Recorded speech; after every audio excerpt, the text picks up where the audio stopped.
Welcome to this live webinar. According to our announcement earlier, we're supposed to start by 1 p.m. Nigerian time, and that we are doing right now. I am seeing some some messages and information. Mails were sent to your mailboxes, giving you the links to use to connect to this. All right, you're welcome. My name is Leo Obite. I, I am a lion. I was I was a banker for 14 years before I left the bank to pursue my dreams in academia. And here with me this afternoon is Ikenna. So Ikenna, please introduce yourself. Viewers, my name is Engineer Iken Namba. I I I am also a lion, or let's say now a super lion. So and currently my master's degree precisely in Sweden. So today I will be one of the anchors in the program. All right, thank you, Ikenna. Yeah, generally, we want to appreciate everybody who is online for this webinar. Like we said before, it's going to be a 1 hour session. 1 hour, not Nigerian time. 1 p.m. to 2 p.m. Nigerian time, not African time. So sorry. 1 p.m. to 2 p.m. Nigerian time, and then we'll have another 30-minute session for Q&A with those on Zoom. So this webinar is going to be for 1 hour. We want to appreciate you for coming, and also I want to make a comment. A form, you were supposed to fill a form, and details were specified. The details you're supposed to fill is unfortunate. Some people still filled the form the way they liked. Some people didn't enter some details, but that's okay. On a general note, I just want to advise you to get things right. Make sure you adhere to strict instructions. Make sure you adhere to instructions strictly. It's very, very important. The things you're doing in life, those are the what your successes are dependent on. So please, is an advice. Some of you know me, how strict I am to certain rules. I don't like bending rules. I like it. I like keeping it the way it's supposed to be. Okay, so this webinar is actually to educate you, give you a brief on how you can go about. Yes, the announcement was to show you how you can travel abroad free, how you can travel to US, UK, or Canada without spending money. And that's what we want to set out to achieve. That said, we want to bring some information to your doorstep. If you're not informed, they say you are already deformed. Information is what makes a man, and your success actually lies on the kind of information you have access to. We know that a lot of people don't have access to this information. That's why we are giving it out to you free. You're not paying for this information at this moment. You're not paying for it. And then also, one of the things that prompted this webinar was the fact that we had a burden. It was a strong burden that could not be ignored to share this information. And then also, let's look at this way. Once you, well, some of you or some of us have dreams of leaving Nigeria. This is not a call to empty Nigeria. This is not a call for Japa.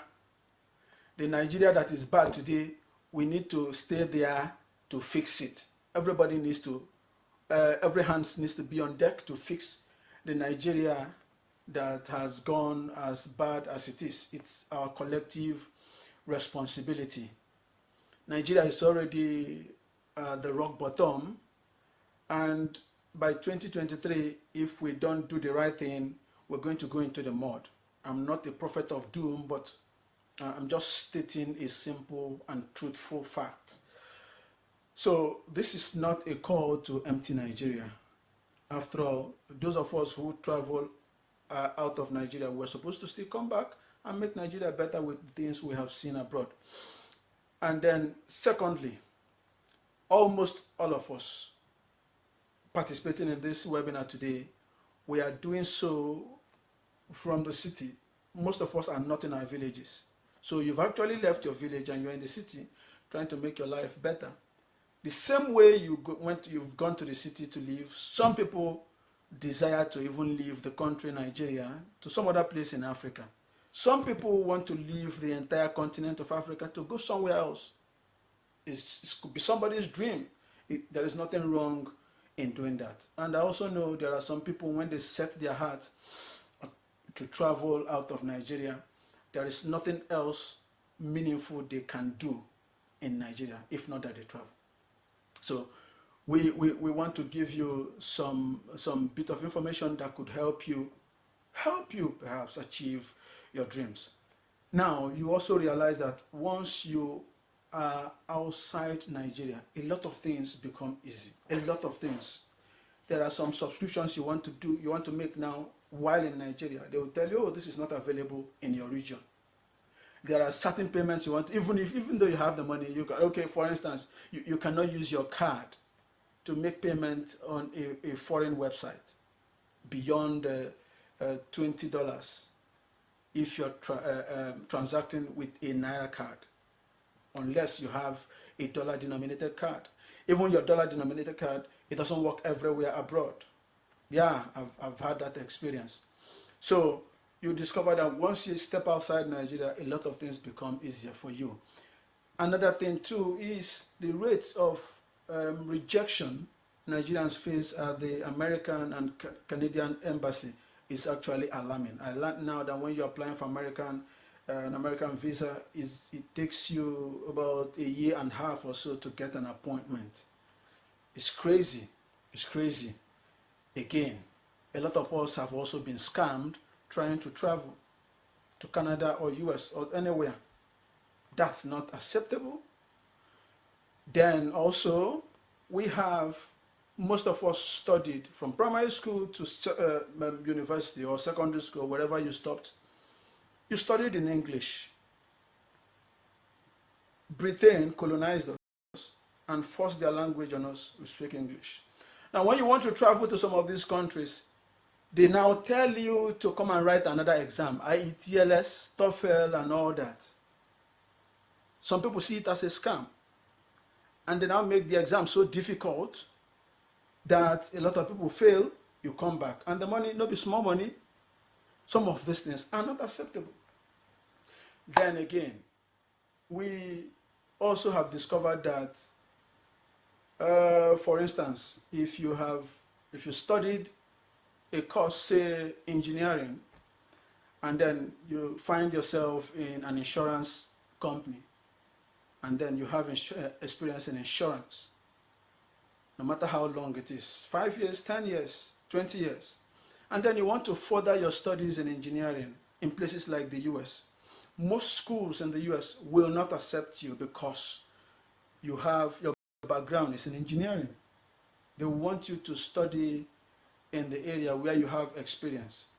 You know that somebody studying engineering and working in insurance, in an insurance company, it's not the person's design. Now, condition make crayfish bend. But that doesn't happen really in Europe. In Europe, they want to see your academic background. And some places in Europe that we have selected to showcase to you, they do not require some of this IELTS, TOEFL.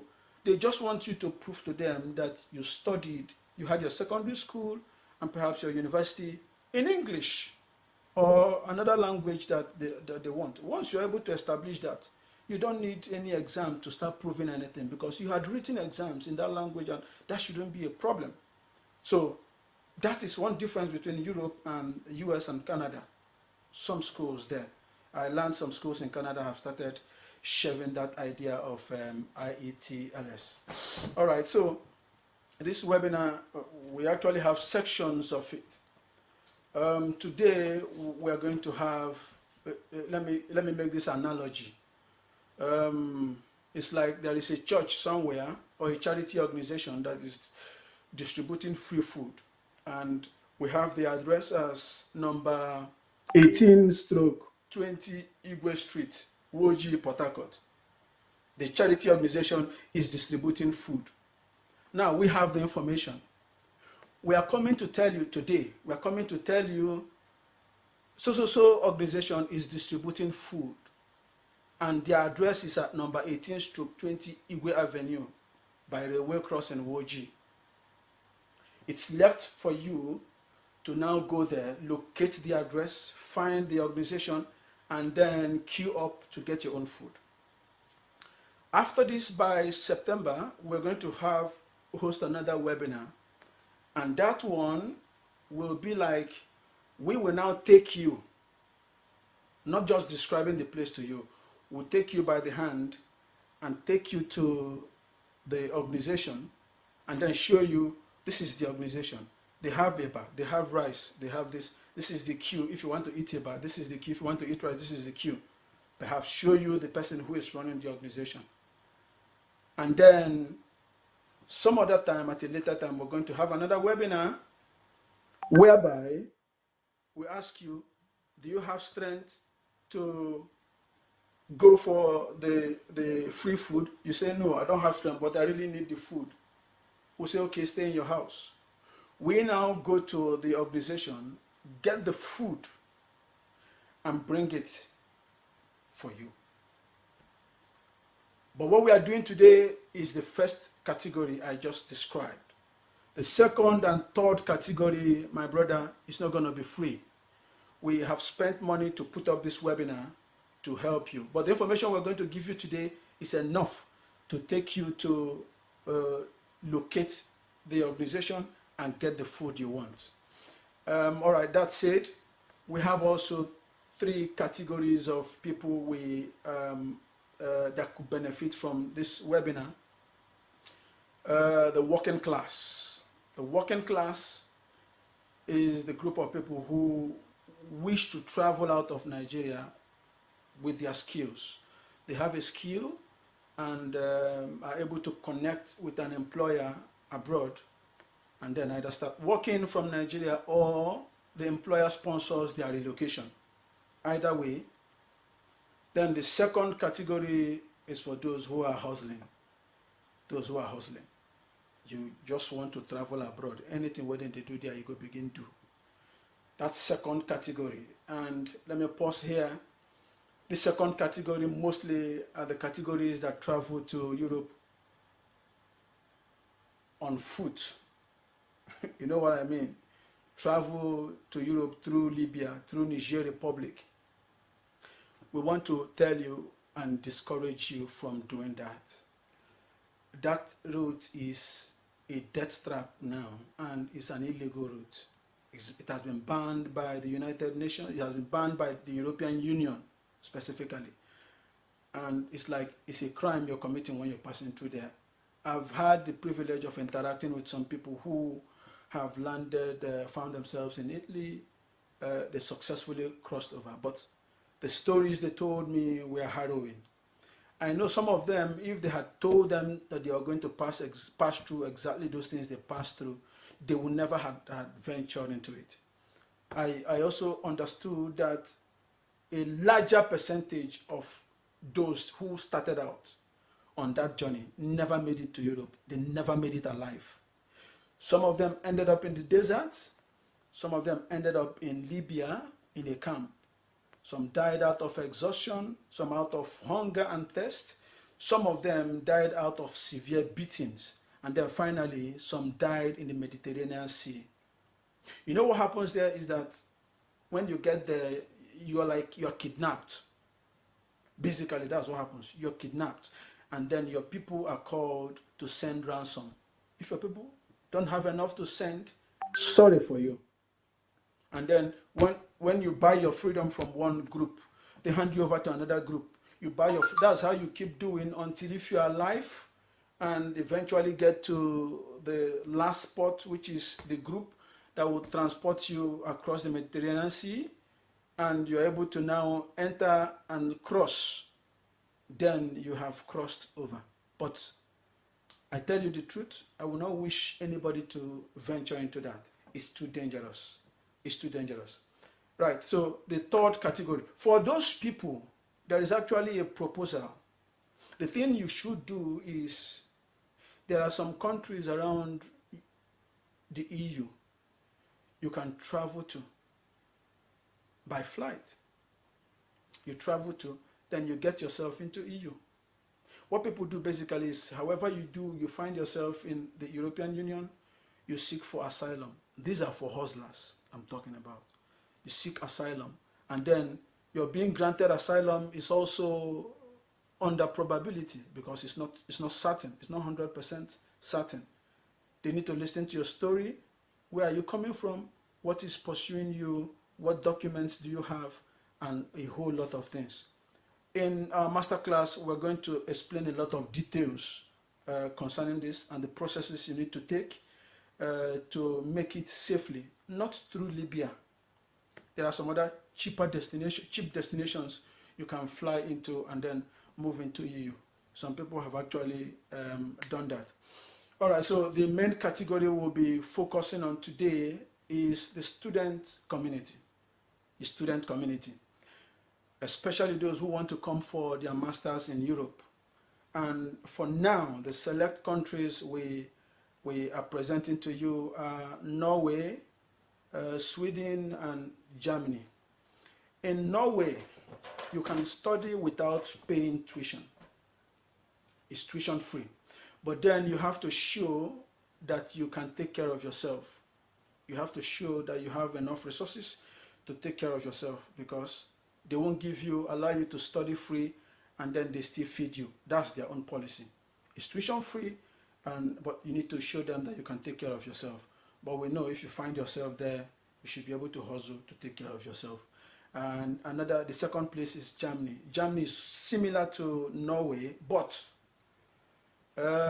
Germany will even want you to open an account in Germany before you even go to the embassy. So the money they want you to show them as the proof that you can take care of yourself when you come into Germany, you have to deposit it into your account in Germany before they start considering you for their visa. Then the third place is Sweden. Sweden is not tuition free. Their tuition fee is very expensive. But then the good thing about Sweden is that they offer scholarships to Africans. Yeah, they offer scholarship to Africans. And the scholarship entails your tuition. You're not going to pay tuition. And then they pay you some allowances. That takes care of your accommodation and then your feeding. Equivalent of about 600,000 naira a month, all through the duration of your studies. And that's really enough to take care of you and keep some change. Then some students or some beneficiaries of these scholarships, they also do some studies. They work. They do some jobs. They work to get extra money, and that makes their life much easier. So this is the major thing we are announcing to you today. In Nigeria, have access to the Swedish scholarship that would sponsor your studies, your master's degree in Sweden, and you also have some pocket money every month to take care of yourself. And that said, I want to make this note. It's unfortunate that it's unfortunate that the the scholarship, not just the scholarship, the master's program. Yeah, okay. Yeah, Ikenna is just informing me that the same way Germany requires block fund, that's the same way Norway requires block fund. Okay, all right. It's unfortunate that the master's program in Sweden is not for HND holders. It's only for degree holders. Bachelor's um, degree holders. It's not for HND holders, but there could be some other ways HND holders can still uh, get get themselves out. But basically, we're concentrating our presentation for bachelor's degrees holders from Nigeria. And I wanted to make two things, state two facts. When you're making your application, we're going to send you or present to you the, I had shared this some time ago on my Facebook, is for you to just go get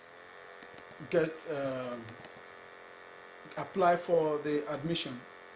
We are making this now because in the next 1 or 2 months, admissions will start. If you have a pen, you can quickly write down this 1 minute. 1 minute. All right. You can quickly write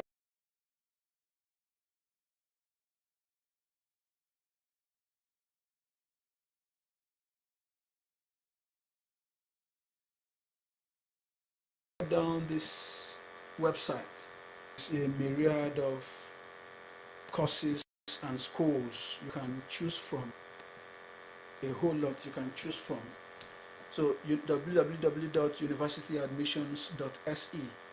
Just go to the website and browse around. That's where you can apply for your master's program. Check the schools, check the courses. Again, not all courses attract scholarships. Not all courses attract scholarship.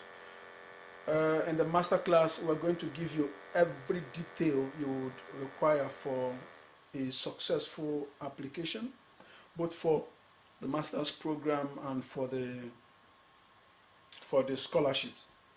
So this is the website where you can get started for your master's admissions. And then again, another point I will let you know here is that some of the requirements during the application process, this is not like the Nigerian situation. When you're given a guideline to do something, you are expected to do it exactly that way. Let me inform you that if anybody tells you that he has contacts to get you a Swedish study visa, the person is 99% not telling you the truth. What they simply require, they have a guideline and they expect you to follow the guideline from A to Z. If you live in Sweden, the same thing applies everywhere. You get to anywhere, you stand on the queue. You want to get whatever you want to, you stand on the queue. At any point that you don't do that, you actually look like a stupid person. So it is applied in everything they do, and there is really nothing anybody can do about it. You can register your protest. There is a procedure for doing that. You can make inquiries, but that queue, you have to be on that queue. Whatever they say you should do, if you miss one, either they get back to you, they do that actually often. You've not done this, you've not done that. Or you are just disqualified. If they don't have the energy to do that, you're just simply disqualified. So don't let anybody deceive you and tell you, oh, pay me money, I'm going to get you Swedish student study visa. No. It doesn't.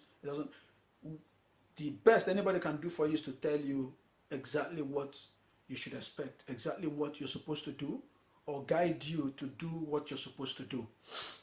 Then again, they usually warn when you're making your applications, your transcript is very, very important. You need to send your transcript mostly by email is an option. It's actually the easiest and fastest option. By email from your university to the Swedish Education Board. And it has to be from the school, your school official email address. You know what I mean by that? Not Yahoo, not Gmail, not a general, a public, it has to be from your school's domain. For instance, like I wrote here for UNN, I think it's at unn.edu, something like that. So if it doesn't come from such domain, it's as if you have not sent your transcript. And then I also know, we have from experience, we know some schools, they delay this.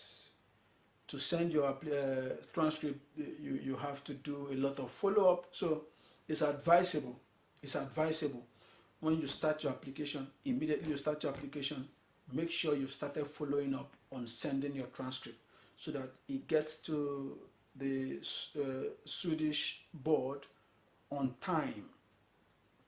If it gets there late, your name may be sorry. Then again, references. You need to send in some references. If you're working, you need to send 2 references from your workplace, and then 1 reference from your academic supervisor or wherever, from the school where you graduated from. So 3 references, have that in mind. And then also you'll be expected to write a motivation letter, why you chose to study in Sweden, why you chose to study the course you want to study, why you chose to take the step you want to take. Motivation letter. In the master class, we're going to actually give you details on the content of your motivation letter, what you're supposed to state and the things you're not supposed to state. And then we'll also share some samples of winning motivation letters that have gotten people admissions. Then, all right, now you don't require IETLS and TOEFL and all that. There are some countries that are exempted from even showing further proof about English language, and Nigeria is one of them. As a Nigerian who studied in Nigeria, they know you studied in English. All you need to do is just to send them your documents, and mostly they are in English. If they are not, I don't think there is any document from Nigeria that is not in English. So these are some of the things you're going to look out for. Now, after application for your master's, which starts October or November, somewhere around February, that's when application for, is it February? But sometime later than November, December, that's when application for the scholarship begins. And then the application for the scholarship, it's as if both of them work independent of each other, but the truth is that they are actually together. Your admission letter wouldn't be out by the time you're applying for the scholarship, but you need to have admission to actually benefit from the scholarship. What I mean is this: if you get an admission and you don't get the scholarship, you're on your own. You're paying your fees. If you get the scholarship and you don't get admission, you're going to lose the scholarship. So in programming, the admission and the scholarship, they are handled, they are coordinated by an AND operator, AND. Those who know what I mean. AND operator means these two must go hand in hand. Yes, the application for the scholarship starts in February. These two, they go hand in hand. Admission must be okay, and then scholarship must be okay before. If anyone knocks off, then you are out of what we are discussing. Traveling for free, you are out of it. So you need to get the two of them. That means the same kind of energy you put into your application for your program is the same kind of energy you're going to put in for your application for the scholarship. But the truth is that people win these scholarships every year, every year, and you too can be a beneficiary of this. It's not really about being super intelligent. No, it's not. It's just doing the right thing. It's just doing the right thing. An average student is okay. You can get this so long as when you're here, you focus on your studies. And then there are a lot of things you could do. A lot of people find it a little bit difficult when they come in to cope, especially those who are paying their fees. Find it a little bit difficult to cope. During the masterclass, we're also going to explain to you some of the things you can do, some of the ways you can use to cope. Some people had asked me in the past, what kind of skill do I need to survive as a student? My dear, you don't really need anything. But there are some skills you can have, and then life may become easier for you. But whoever you are, when you find yourself in Sweden, you can easily get a job. That's not an issue. That's not a problem, and that's not what we are fully discussing today. So that said, I want to take a break and let Iken give us a brief on perhaps touch the master's program and then the scholarship. Iken, over to you. Okay, thank you, Mr. Leo, this wonderful program. So, and I appreciate you for making out their time to be part of this wonderful. So, just like I've said earlier on, my name is Iken Namba. I will be talking about the admission processes as to Sweden, then as well as the scholarship. Move on, I would want to also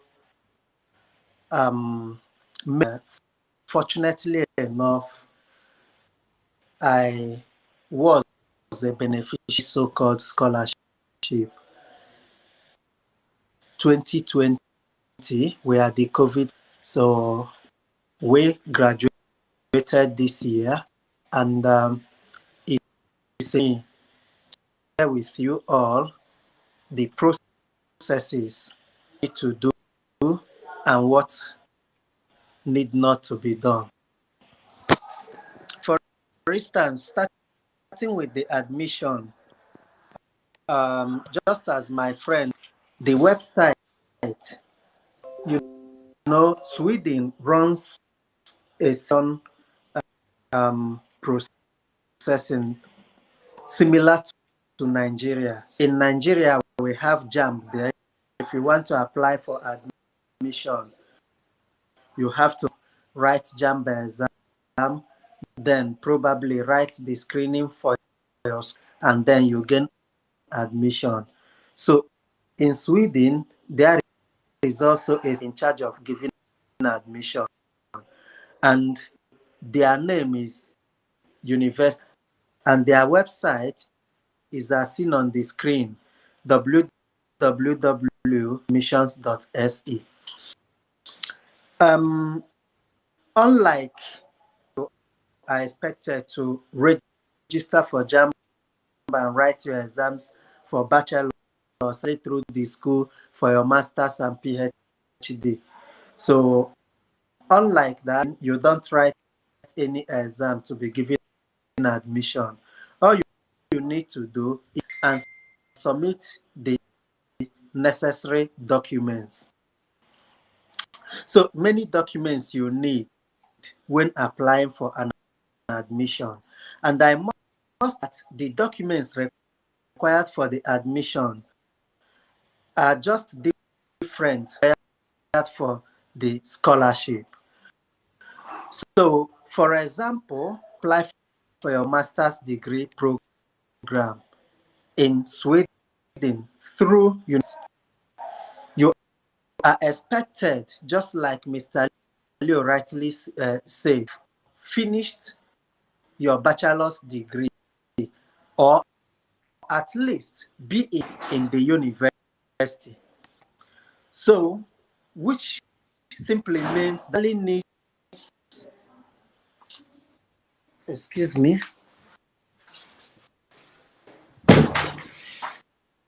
so sorry for that. So, which means that you need a proof to show that you have actually finished university. And to show this proof, you need your bachelor's date. So, however, if your certificate is not yet ready, statement of result from your university. So, but many universities, even when admitted with states would tag it conditional offer. So when they say conditional offer of admission, it means two things. One, you are yet to pay your tuition fee, and you know this is tagged to the you need to submit the originals of some documents. So for the admission, one, you need a copy of your bachelor certificate or the statement of result. Then two, depending on the university, you need to write a motivational letter. So call it statement of purpose, some call letter. Then even some universities, instead of requiring you to submit, would actually need you to submit what they call video. So instead of just writing, you now do a video explain you choose that particular course and why you want to study it in that particular. You just about I think 90 seconds, then share on YouTube and then send them the link to the you share it in a Dropbox and then send them the link. So they have to go to watch the video and then rate you. So some courses will require you to also submit a portfolio. So probably not class or maybe music program. Then you need to submit your previous projects in that particular field. Universities would also want you to submit your CV, whereas some universities have CV. So I just believe you are making the documents you need. So also some universities want you to also submit this English on your country. So of course, Mr. Leo has already said it. But then I want to make something clear here. So because this has been questions I have been receiving, from prospective applicants. So because some people misunderstood when they said English proficiency, some people, being a Nigerian, please note this, being a Nigerian enough to be exempted from the English proficiency. Take note of this. Now, the Exemption is you studied, not where you come from. For example, if you are in Benin Republic, you must show IELTS because that your degree is not enough to show English language because you studied in a French-speaking country. I have experience of this. Someone in Nigeria lost out from here because he studied computer science in a university Benin Republic. He was then asked to sub of English proficiency since he didn't study in Nigeria and he didn't have IELTS as at then. So he couldn't gain admission despite being a Nigerian. So I want to make this point clear. A Nigerian, for example, and studied in Nigeria, or you studied, go to university admissions website under the section of English agency, you will see the list of countries where studied there you are eligible to apply with proficiency. So it doesn't matter where you are coming from. So even if you country not mentioned there, but you studied in a country mentioned there, let us assume you are from Senegal. You know, Senegal speaks French. Studied in Nigeria.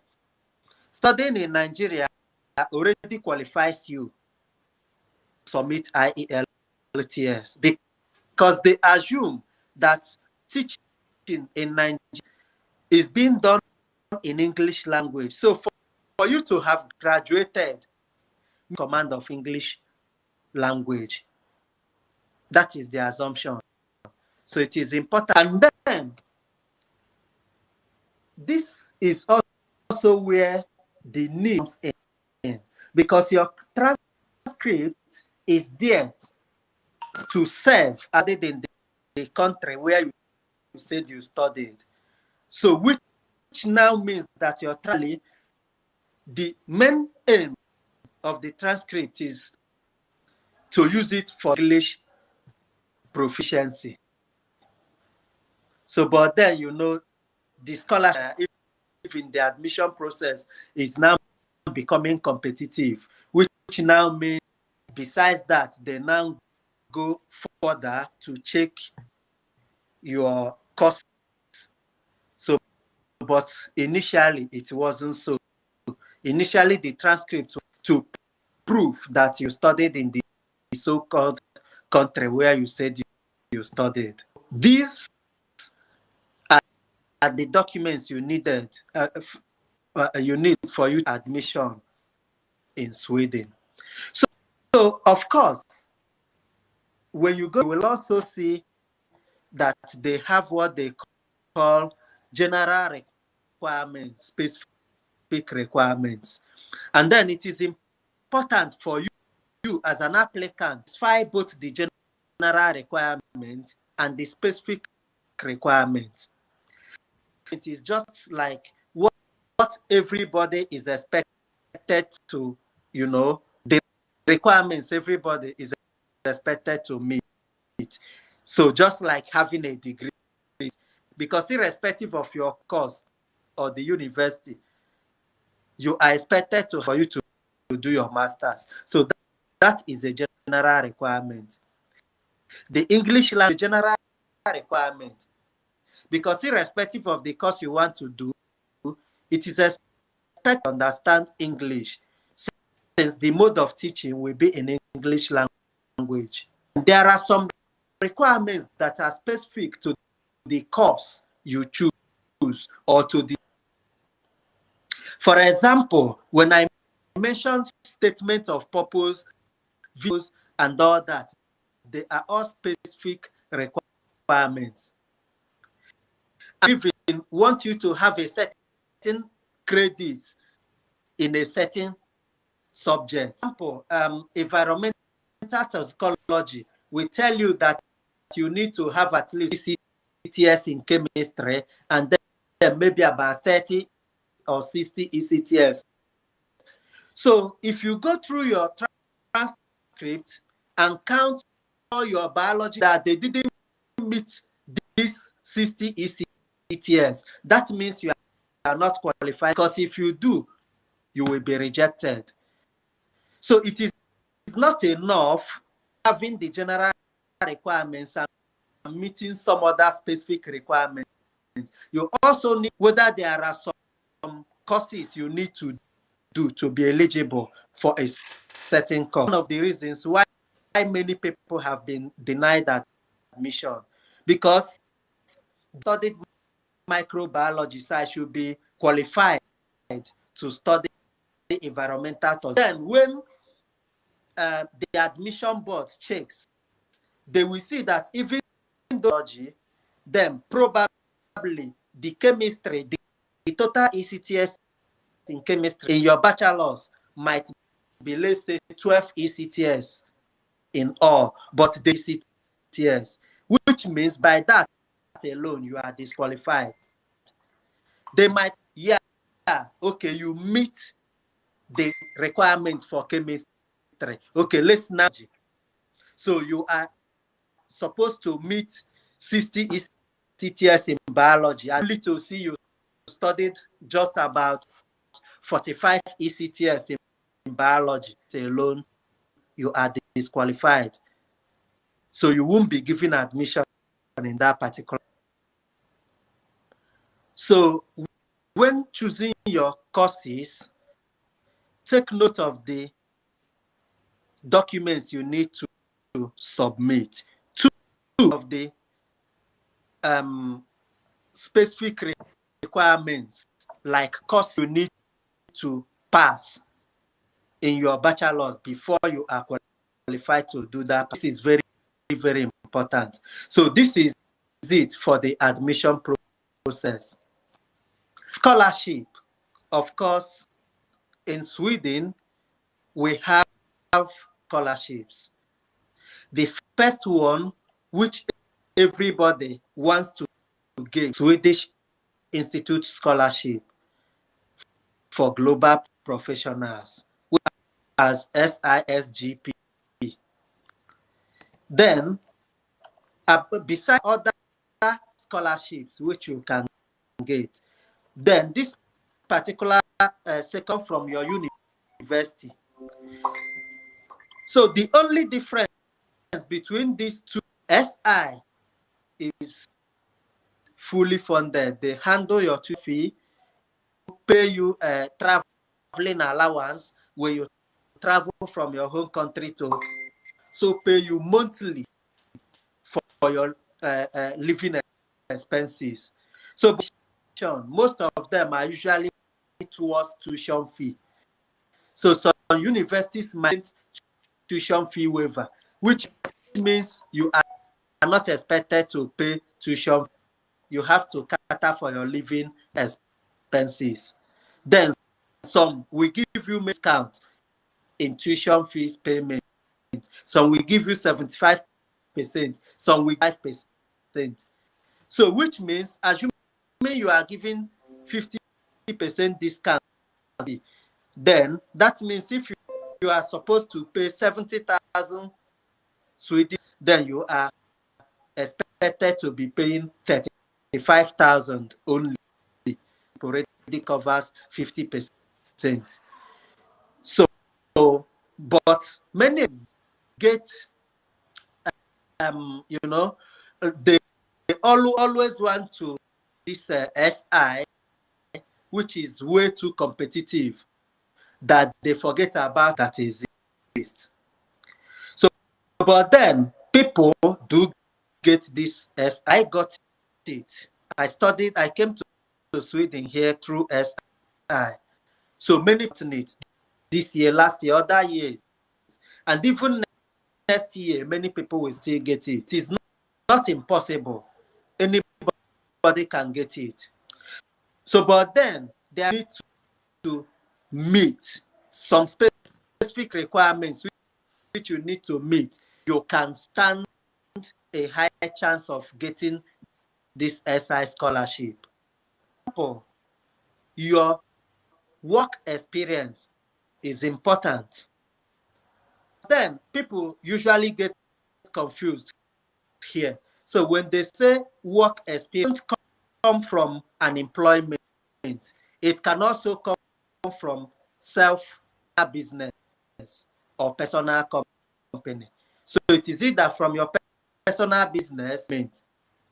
So, and the minimum hours is 3. So approximately from my calculation, working 1.5 years give you this 3,000 hours, or let us just say approximately 2 years to give you this 3,000 hours of work experience. Then you also need the leader, and I must say that the leadership experience that carries more weight if it comes from your employment. So if the leadership experience, employment, or your personal business, this carries more weight than maybe the chief choir mistress in your church or your club or whatever. So of course it might, the one that carries more weight is when it comes from employment. So to submit work experience form, you expected to submit form. Then you also need 2 references. One of the references is your employment, that is work, either employment or personal business, but from. Then the second one can come from anywhere. It can come from your previous university, come from let's say non-government networks that you are part of. So, but they will tell you that you have more, as in they prioritize it when it comes from organizations, that is networks, instead of from the university. But that doesn't mean university that it will limit your chances. No, it is of getting the scholarship. So, but if you can get it from a nation you are a member of, it is better. Then you also need, this is the area, the most difficult aspect of the entire process. Later. So because you are limited by number of words, so not even words, but characters. So according to them, only 1,000 characters include even spaces, in punctuation marks, and then alphabets. So you type, you give space before typing is. That space is counted as a character that you are actually limited. So which means you are expected to. And then I must say something. The major reason why people ask, there are always disparity amongst all their documents. So there should be a uniformity, a form of uniformity, your documents. So your CV will not be saying one thing, why your motivation that thing. So everything you say should be uniform. Your motivational letter, your CV, leadership experience form, everything, even what you feel online on the form, when the scholarship, everything should be uniform. Because once there is a disparity, then it begins to raise this question that there is a manipulation. So I think for now, this is what you need to know. Thank you all for listening.